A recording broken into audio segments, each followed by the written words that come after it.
გორის მიუსაფარ ცხოველთა თავშესაფარი, რომელიც კომბინატის დასახლებაში მდებარეობს 2013 წლის აპრილში შეიქმნა. ორგანიზაცია ემსახურება მიუსაფარ ცხოველების მოვლა პატრონობას და მათ ვაქცინაციას.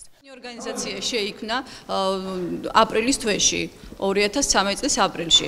აქ ყველაფერი იყო გასაკეთებელი, ყველაფერი მოუწესრიგებელი იყო, ფაქტურად ფუნქციონირება დავიწყეთ სექტემბრის თვეში. გამოცხადა სატენდერო კომისია შეიქმნა, გამოცხადა ტენდერი, რამოდენიმე ტენდერი ჩაიშალა და დავიწყეთ გვიან მუშაობა.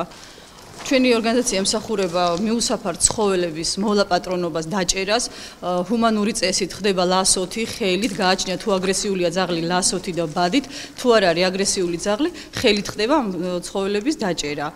სულ 15 თანამშრომელი ყავს, 3 ვეტექიმია, მომლელები ყავს, დარაჯები ყავს, მძღოლი ყავს.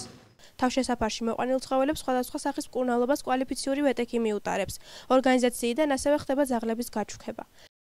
გორის მუნიციპალიტეტში აქტიურად დადგა დღის წესრიგში ქალაქში მიუსაფარ ცხოველთა პრობლემა. იყო აგრესიის გამოვლინებაც, იყო ძაღლების მხრიდან, იყო ცოფის შემთხვევაც დაფიქსირდა ქალაქში და მუნიციპალიტეტმა მიიღო გადაწყვეტილება, რომ შექმნილიყო არაკომერციული IP, რომელიც მოემსახურებოდა ქალაქს.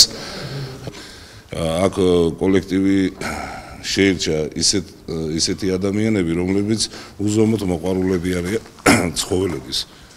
ამ ძაღლებზე პატრონობა კი არ არის, მთავარი აქცენტი გვაქვს აღებული ძაღლების გაჩუქებაზე. ყოთ ოჯახები, რომელსაც ძაღლები უყვართ. თავშესაფართან დაკავშირება გორის მოსახლეობას მუნიციპალიტეტის საშუალებით შეუძლია.